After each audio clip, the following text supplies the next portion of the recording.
এইবার আসুন আমাদের অন্য যে অপশন ক্রপ এবং ট্রিম। ক্রপ যখন আপনি সিলেক্ট করবেন যে কোনো অংশে আপনি ক্রপ করতে পারেন, যেমন সিলেক্ট করার পর আপনি আপনার যে এরিয়াটুকু আপনি সিলেক্ট করতে চান সেই এরিয়াটুকুকে আপনি আগে ক্রপ করতে চান, সিলেক্ট করবেন। সিলেক্ট করার পর আপনি ইমেজ মেনুতে গিয়ে এভাবে ক্রপ করতে পারেন। খুব সহজ একটি উপায়ে আমরা ক্রপ করতে পারি। যেমন আপনি যখন ক্রপ করবেন তখন আপনার সাইডের পিক্সেলগুলো অটোমেটিক ডিলিট হয়ে যাবে এবং এই এরিয়াটুকু শুধু অ্যাসপেক্ট রেশিও বুঝিয়ে ক্রপ হয়ে যাবে। এবং ট্রিমের ক্ষেত্রে আপনি যদি ট্রিম করেন top, left, pixel, colour something, আপনি তখন ট্রিম করলে দেখবেন যে এখানে কোনো অ্যান্সার পাচ্ছে না। এবার বুঝিয়ে দিচ্ছি কেন অ্যান্সার পাচ্ছে না। মনে করুন আপনার কোনো একটি ইমেজ জাস্ট এতটুকু অংশ এবং এটিকে কন্ট্রোল জে দিয়ে আপনি কপি করলেন এবং ব্যাকগ্রাউন্ড লেয়ারটি ডিলিট করে দিলেন। এক্সট্রা যে স্পেসটুকু আমরা দেখতে পাচ্ছি এটি আমাদের ট্রান্সপারেন্সি এরিয়া, কিন্তু এটি আমার দরকার নেই, শুধুমাত্র এই অংশটুকু দরকার।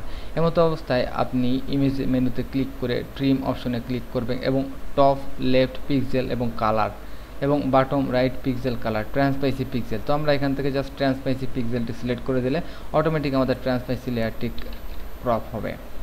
আবার অনেক সময় এমন হয়ে থাকে যে আমাদের টপ এবং রাইটের যে হোয়াইট কালারটি রয়েছে এটিকে আমরা ট্রিম করতে পারি। সেজন্য আমি একটি ব্যাকগ্রাউন্ড এখানে পিওর হোয়াইট ব্যাকগ্রাউন্ড দিয়ে এখানে জাস্ট আমাদের ব্যাকগ্রাউন্ড হিসেবে ব্যবহার করতে পারি। এবার আমি ইমেজ এবং ট্রিমের ক্ষেত্রে যাব। ট্রিমের ক্ষেত্রে টপ, লেফট, পিক্সেল, কালার যখন আমি সিলেক্ট করব তখন দেখবেন যে আমাদের এই কালারকে ডিটেক্ট করে সে অটোমেটিক এটিকে রিমুভ করবে, যদিও এটি আমার ট্রান্সপারেন্সি এরিয়া নয়। সেজন্য আপনি এখানে ইমেজ এবং ট্রিম ব্যবহার করতে পারেন। এবার আমাদের রিভেল অল সিলেক্ট করলে আপনি দেখতে পাবেন যে আপনার যে অবজেক্টটি সিলেক্ট রয়েছে সেই অবজেক্টটি যে স্থানটি জুড়ে রয়েছে, বিশেষ করে আপনার যে কোনো একটি অবজেক্টের সাইজ অনেক বড় হতে পারে। যেমন আপনি এই অবজেক্টটিতে অনেক বড় একটি রেক্ট্যাঙ্গুলার এখানে আপনি ইনসার্ট করেছেন আপনার লেয়ারে এবং এই জায়গাটুকু আপনার টোটালি ভিজিবল হতে হবে। অথবা আমি এখানে জাস্ট একটি ইমেজকে ওপেন করব। ইমেজটি এটা থেকে হয়তো অনেক বড় হতে পারে, সেজন্য আমি এখানে ড্র্যাগ করব। সো এটি বড় নয়, আমি জাস্ট অন্য একটি উদাহরণে চলে যাই। মনে করুন আমাদের ইমেজের ডাইমেনশন অনুপাতে আমরা দেখব। এখানে আমাদের ইমেজের ডাইমেনশন কত রয়েছে, জাস্ট 4000 বাই 2000 স্টক ফটো। ওকে, আমি 4000 বাই 2000 ইমেজটিকে রাখি এবং এটিকে ডবল ক্লিক করে এটি ইমেজে সাইজ আমরা আরও একবার দেখি। এটি আমাদের 3000 বাই 2000, সো এটি ছোট।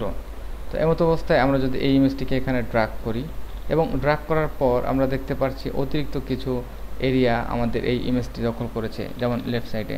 আমি এটিকে আরেকটু বড় করলাম এবং বড় করার পর আমি এন্টার প্রেস করলাম। এখন আমার দুইটি ইমেজ এখানে প্লেস করা রয়েছে। আমি এটিকে ক্লিক করে আনলক করলাম এবং প্রথম ইমেজটি যথেষ্ট বড়।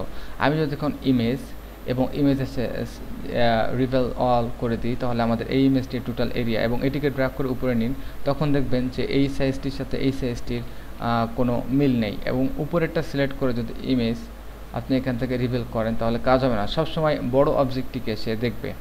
আর ট্রিমের ক্ষেত্রে আপনি ইমেজ এবং এখান থেকে ট্রিম এবং টপ, লেফট, পিক্সেল, কালার দিয়ে আপনি ট্রিম করলো, এখানে আপনার সলিড কোনো কালার নেই। এবং আপনি যদি এখানে ট্রিমের ক্ষেত্রে ট্রান্সপারেন্সি এরিয়া চান তাহলে সেটিও পাবেন না। যখন আপনি এখানে দেখবেন যে কোনো লেয়ার ডিটেক্ট করবে না বা এরকম কোনো লেয়ার আমার দরকার নেই যেটি ট্রান্সপারেন্সি এরিয়া ট্রিম করবে, তখন এটি কিন্তু ট্রিম করে ফেলবে। তো সবসময় সে ফাইন্ড আউট করে যে আপনার কোন অবজেক্টকে আপনি টার্গেট করেছেন এবং কোন অবজেক্টকে আপনি চাচ্ছেন তার মতো করে সে ট্রিম করবে এবং অবশ্যই রিভেল করবে। ধন্যবাদ।